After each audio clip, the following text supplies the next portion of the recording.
was a Saturday morning in July 2019, and Lafayette County Sheriff's Deputy Jarrett Bundren was doing what he did most mornings, running a routine patrol through the rural outskirts of Oxford, Mississippi.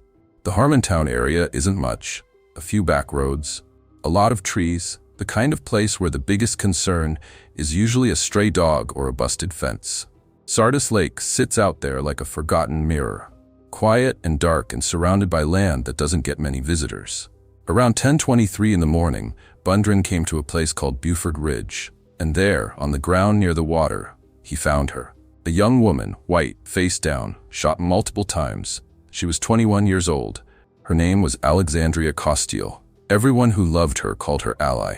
Her purse was lying nearby, right there on the side of the road. Her school ID was inside. Her driver's license too. Whoever had done this hadn't taken anything, hadn't even tried to make it look like a robbery. Ally's things were just sitting there in the open, like they'd been left as an afterthought. When investigators later tried to describe the scene, Bundren, a man who had worked homicides before, said something that stopped people cold. "I have not worked a murder where somebody has been shot that many times." Prosecutors would later confirm she'd been shot at least 9 times. 11 shell casings were recovered at the scene. This wasn't impulsive. This wasn't a random act. This was something else entirely. To understand what happened to Ally Kostial, you have to understand who she was, and the people who knew her best will tell you the same thing, every single time, without hesitation. She was one of the good ones. Ally grew up in Sunset Hills, a suburb of St. Louis, Missouri. Her dad, Keith Costial, was a former alderman for the city, a civic-minded, community-focused man. Her mom, Cindy, was the kind of mother who stayed deeply close to her daughter all the way through college, the kind of mom you called when something exciting happened or something was weighing on your heart.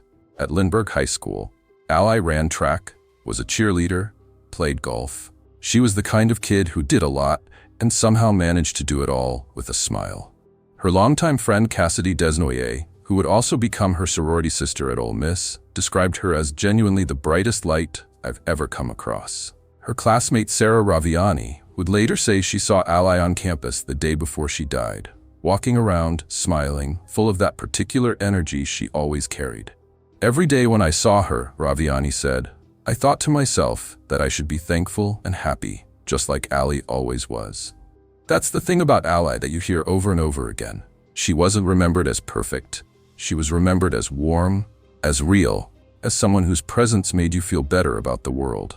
She graduated in 2016 and headed south. The University of Mississippi, Ole Miss, had been a dream for her. Her mother Cindy later described how Ally had a very specific vision for what college would look like. Tradition, football games, Southern charm. She wanted to study marketing in the School of Business Administration, maybe go into fashion one day. She taught yoga and Pilates at the campus recreation center. She started a golf club for both men and women her freshman year. She joined Alpha Phi sorority. She even had a sunset Instagram account where she'd photograph the sky every time the light hit it just right. Her friend Elizabeth Brock remembered it fondly. This whole account just dedicated to sunsets. That was Ally. She found beauty in ordinary things and wanted to share it. Cindy Costial would later say that her daughter also had another dream tucked inside all of that. She wanted to meet someone. She wanted to fall in love. She thought Ole Miss, with its steep traditions and sense of community, was the perfect place for that. She wasn't wrong about the place, but she was heartbreakingly wrong about the person. In the fall of 2016, Ally Kostial met Brandon Theesfeld. He was also a freshman at Ole Miss from Fort Worth, Texas. By most accounts, they were drawn to each other early. Mutual friends, shared social circles. The kind of proximity that turns into something on a college campus without anyone quite deciding it. By the time friends would later describe their relationship to investigators and journalists, the word they kept using was complicated. They were never officially boyfriend and girlfriend. They had an on and off connection that stretched across years. Sometimes warm, sometimes distant, sometimes volatile. A former housemate of Ally's would put it plainly. They had a complicated relationship, an on and off one, but at no point did she say he was her boyfriend. But the relationship was real. Photos existed of the two of them together at events. Feelings existed. And somewhere in that ambiguity, something toxic had taken root. One of Ally's friends described Theesfeld to People magazine in blunt terms. Super misogynistic, someone who would sit at a table surrounded by women and laugh at them like a pig. Another friend wrote on social media after Ally's death, he harassed her for years, took advantage of her for years. Whether those descriptions capture the full picture, we can't know for certain. What we know is what the evidence eventually showed. By junior year, the connection between Ally and Brandon had rekindled, and by the spring of 2019, it had entered a new and dangerous chapter. In April 2019, Ally sent Brandon a photo. It was a home pregnancy test. The result was inconclusive, unclear enough that it couldn't confirm or rule anything out. But Ally was concerned, and she did what many women do when they're scared and confused and looking for support. She turned to the person she was involved with. Brandon Theesfeld's response was not what she needed. According to investigators, he made his position immediately clear. He did not want a child. He wanted her to terminate the pregnancy. He wasn't interested in a conversation. He wasn't interested in meeting in person. He was interested in the problem going away. Ally kept trying. Through the spring and into the summer, as she stayed behind in Oxford for summer classes while most of her friends went home, her messages to Theesfeld became more frequent, more urgent. She wanted to talk face to face. She wanted to work through it together. Investigator Jarrett Bundren would later describe it simply. She kept asking to meet, and he kept avoiding her. On July 12, 2019, 8 days before her body would be found, Theesfeld texted Ally something that in hindsight reads like a warning of what was coming. He told her he didn't want to talk. He said she should just get an appointment and that talking wasn't necessary. That same day, Theesfeld left Oxford and drove to the Dallas-Fort Worth area where his father, Daniel Robert Theesfeld, lived. 2 days later, July 14th, he posted a photo on social media. It was a Glock Model 22, a .40 caliber pistol. The caption read, "Finally, taking my baby back to Oxford." On Friday evening, July 19th, 2019, Ally Kostial's mother Cindy called her daughter on the phone. It was around 7 p.m. Ally had just woken up from a nap. She'd had a test that day. When Cindy asked what she planned to do that night, Ally said she was going to go out with some friends. That was a normal thing, a Friday night answer, the kind of thing you say 1,000 times in college. It was the last conversation they would ever have.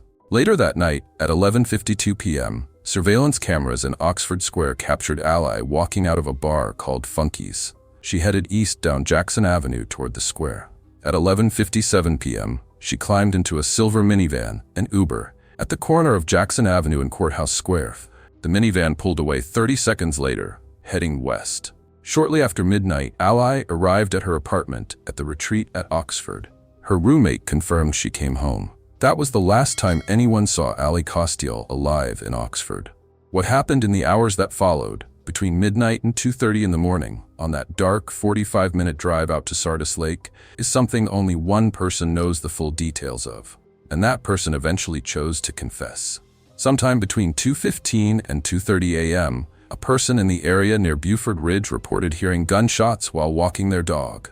Just gunshots, in the dark, by the water. By 10:23 that morning, Deputy Bundren had found her body. The investigation moved quickly, but not because the case was obvious at first. Ally's phone was gone.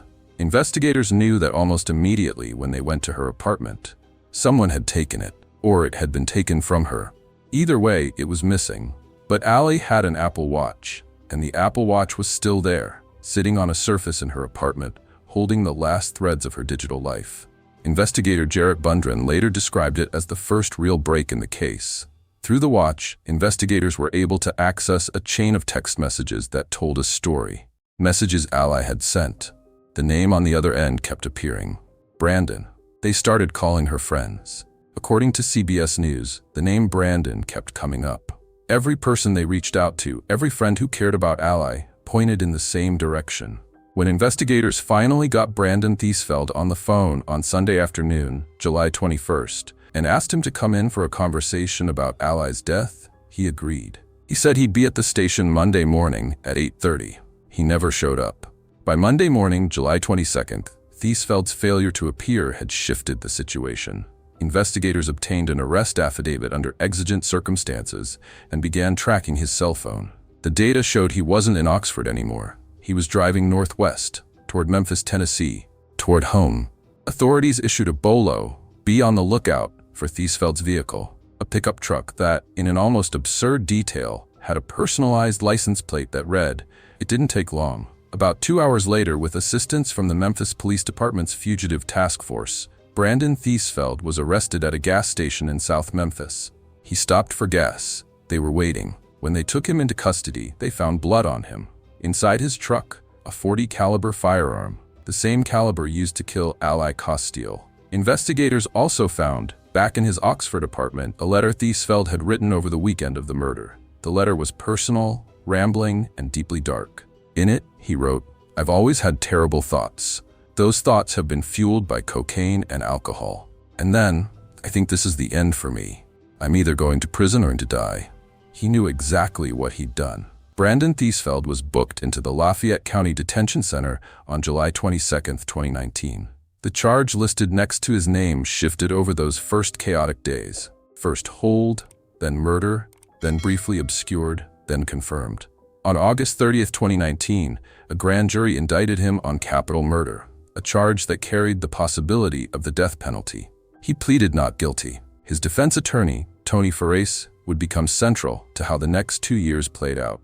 The trial, already looming, was then delayed further by the COVID-19 pandemic. The wheels of justice moved slowly, and Ally's family, her parents, Cindy and Keith, back home in Sunset Hills, waited in a particular kind of grief that doesn't resolve.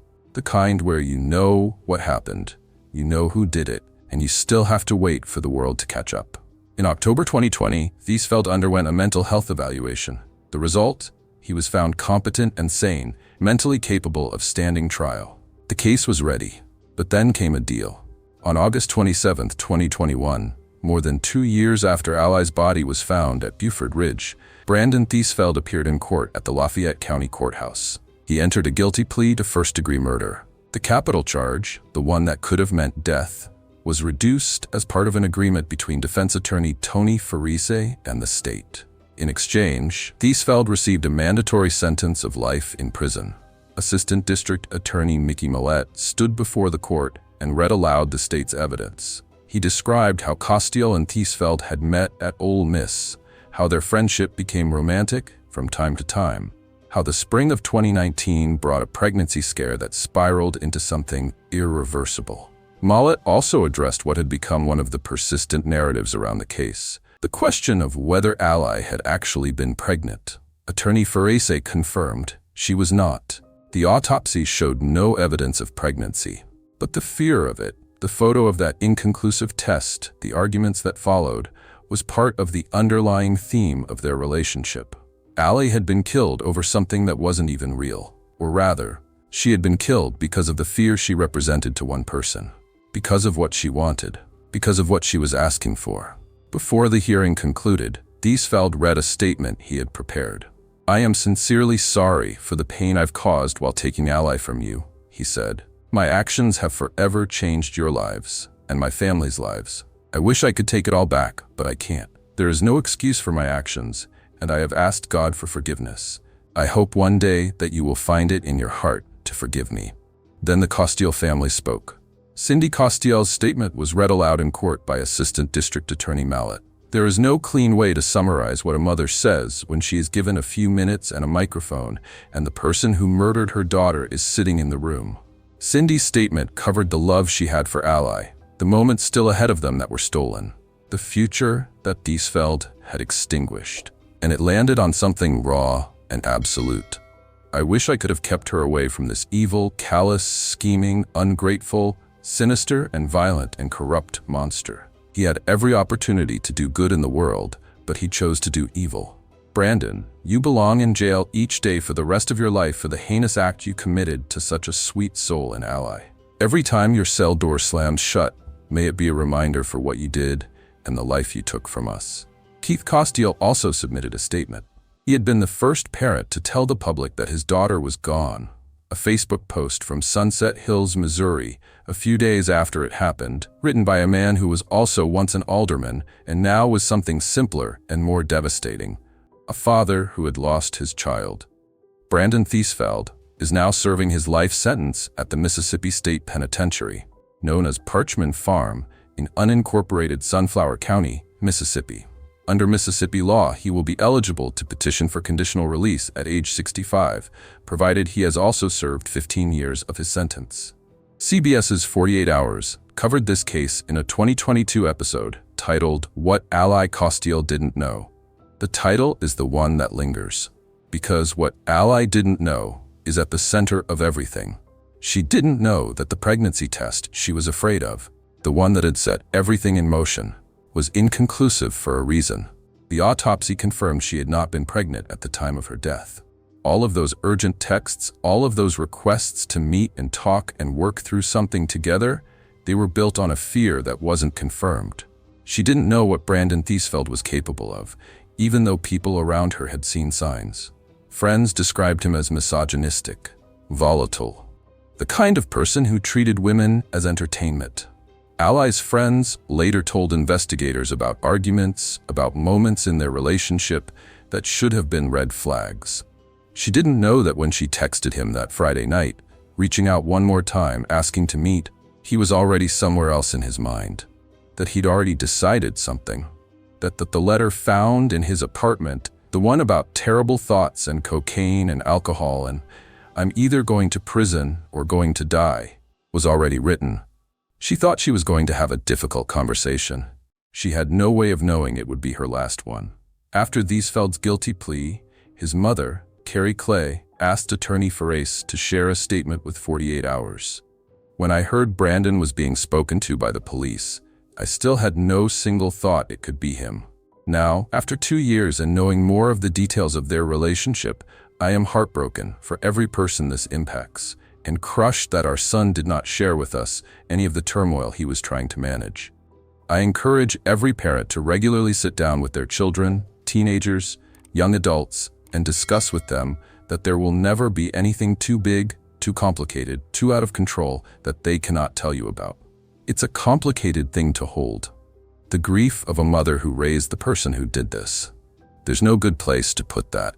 There's a detail about Ally Kostial that I keep coming back to. The sunset account. She had an Instagram account, separate from her main one, just for photos of sunsets. Not sunsets she found online, sunsets she saw. Wherever she was, she'd stop and point her phone at the sky and take a picture and post it. It's such a specific, personal thing. The kind of habit that tells you something true about a person, that she was paying attention, that she was moved by ordinary beauty, that she wanted to hold on to moments. Her friends Morgan Hall and Elizabeth Brock remembered it.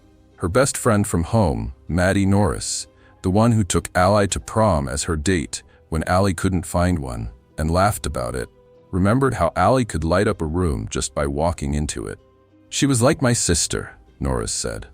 Anna Pasco, who met Ally their freshman year, said, "She was quite possibly the nicest human being I have ever met. Ally was just one of those people that constantly lift you up." That's who Ally was. A 21-year-old from St. Louis who taught yoga and started a golf club and dreamed of working in fashion and called her mom every few days and photographed sunsets. She deserved to grow old. She deserved to find out that the thing she was afraid of wasn't even real. She deserved the southern wedding she'd imagined, and the career and the sunsets she hadn't yet seen.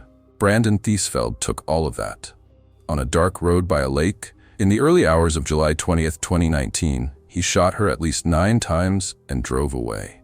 He will spend the rest of his life at Parchman, and Ally Kostial will be 21 years old forever. Thanks for watching. If you're interested in real investigations, shocking cases, and justice served, please subscribe, leave a comment, and join us as we explore more true crime stories.